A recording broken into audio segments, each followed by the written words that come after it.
Veja-se a que ponto nós chegamos.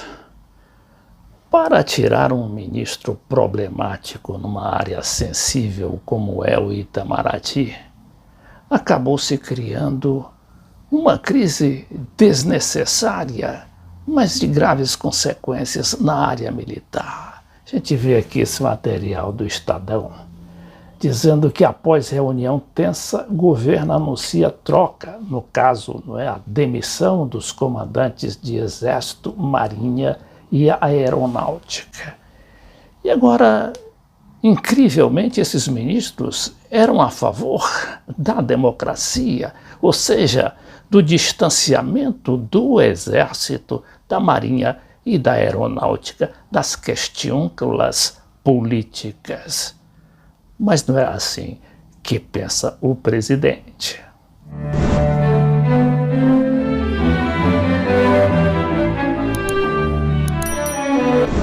Mas e aí como é que fica a questão da pandemia, que está justamente por trás de toda essa crise, inclusive no Itamaraty, cuja administração, chefiada pelo então chanceler Ernesto Araújo, afastou o Brasil e transformou o Brasil numa espécie de pária mundial. O Ernesto Araújo foi substituído por um burocrata, o embaixador Carlos Alberto França Franco. Agora se pergunta, o embaixador, que é mais um burocrata e que não tem consistência política, nem muito menos formulação de política externa, vai ele preencher esse vazio, aliás, reformular toda aquela administração desastrosa do Ernesto Araújo? Dificilmente, porque ele é um homem, é um burocrata, e vai seguir a linha não só do presidente, como a linha de seu filho, ou de seus filhos, principalmente o deputado Eduardo Bolsonaro, que se arvora no grande chanceler de fato do Brasil. Também que a pandemia está cedendo um pouco, e muito pouco ainda em São Paulo. A gente vê a desaceleração dos casos de mortes que está acontecendo em São Paulo, ainda que as ocupações nos hospitais continuem em 92%. Mas tende a diminuir, mas não pela ação do governo, e sim por uma questão inercial, ou seja, a situação chegou a tal ponto que está regredindo por ela própria. E isto não significa que ela volta, porque essa é uma doença traiçoeira, essa tal da Covid-19, se não houver medidas urgentes para a adoção, principalmente das vacinas, da aplicação das vacinas da maioria da população. A gente sabe que essa questão das vacinas é uma questão difícil, A gente culpa muito o governo aqui no Brasil, mas vai ver que nos outros países também não estão muito bem. A União Europeia, por exemplo, está com apenas 5% de sua população vacinada. Aqui no Brasil é isso mesmo, mais ou menos, 5,2%, 5,6%, até um pouquinho mais.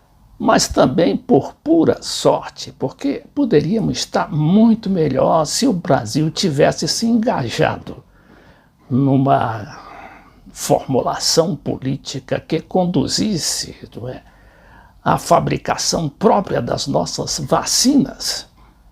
Então, como é que se explica que um país pobre como Cuba, o Irã, tenham as suas próprias vacinas e nós não temos vacina praticamente nenhuma? Se não fosse aquela vacina da Coronavac, muito bem, inclusive articulada pelo governador de São Paulo, em oposição ao presidente da República, e nós estaríamos em que situação? Mas, infelizmente, esta situação vai persistir, porque a gente vê que o problema não está nos ministros, não está nos assessores principais, não está com os militares, mas está com o presidente da República, que insiste em permanecer com essa sua política ideológica, só explicável, inclusive, para a cabeça dele, porque eu não conheço país nenhum do mundo que segue essa política errática, não é? De não saber que rumo dar a um país, que rumo dar a uma população e, principalmente, a uma situação dessa como é a da pandemia do coronavírus.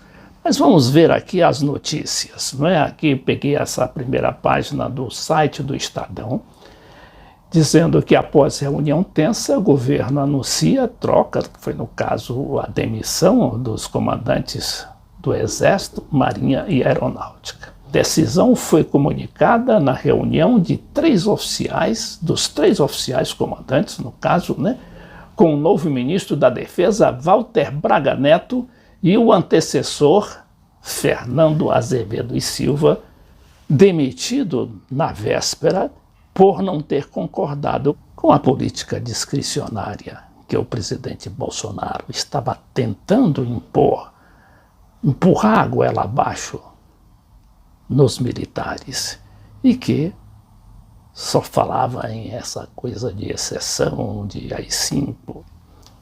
Aqui nós temos, não é, um articulista chamado Gunther Hutzit, que diz: generais da ativa são fiéis à máxima de Castelo Branco, o primeiro presidente do golpe militar de 1964, que amanhã vai fazer, aliás, 57 anos, não é, da deflagração daquele movimento despolitizar os quartéis.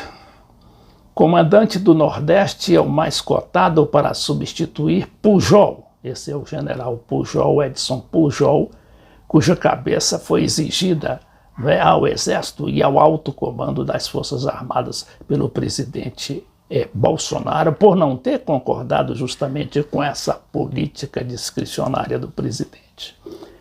Caso nomeie o general Marco Antônio Freire Gomes, Bolsonaro poderá repetir a ex-presidenta Dilma Rousseff e quebrar uma tradição. Essa tradição é fruto daquela velha política que premia a antiguidade nos postos e não a competência dos militares, no caso, né, daqueles que serão indicados ao presidente da República para que ele escolha entre uma lista de alguns generais aquele que será o comandante do Exército e da Marinha e da Aeronáutica.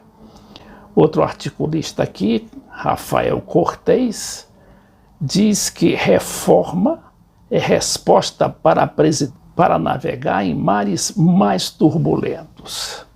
Ele se refere a essa reforma do Bolsonaro, que para tirar um ministro das Relações Exteriores, ele teve de balançar praticamente todo o tabuleiro político e, com isso, reformulando a chefia de pelo menos 6 ministérios da República.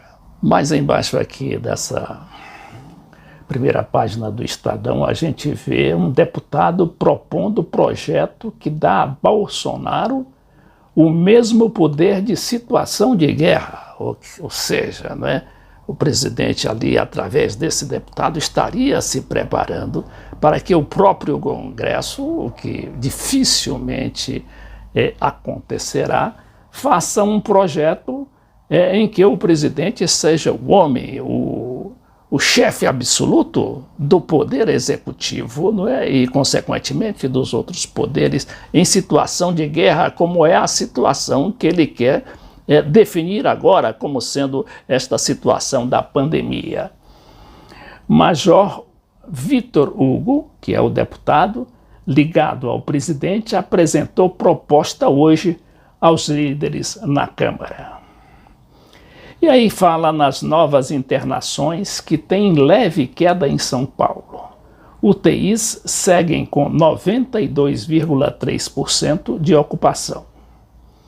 Santa Catarina adota protocolo para escolher qual paciente terá prioridade em vaga de UTI.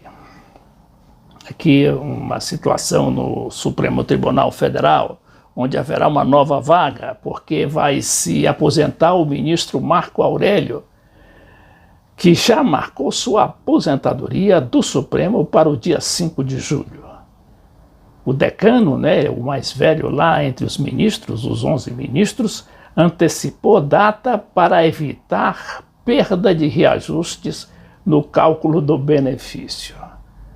Já o ministro, também do Supremo, Lewandowski, manda a Aras, não é, o Procurador-Geral da República, e a Corregedoria do MP mensagens da spoofing. Ministro quer esclarecer se a Lava Jato fez negociações internacionais naquela trama, não é, contra o Lula e que determinou a prisão do ex-presidente Lula e que teve graves e talvez até irreparáveis consequências na imagem do Brasil no exterior.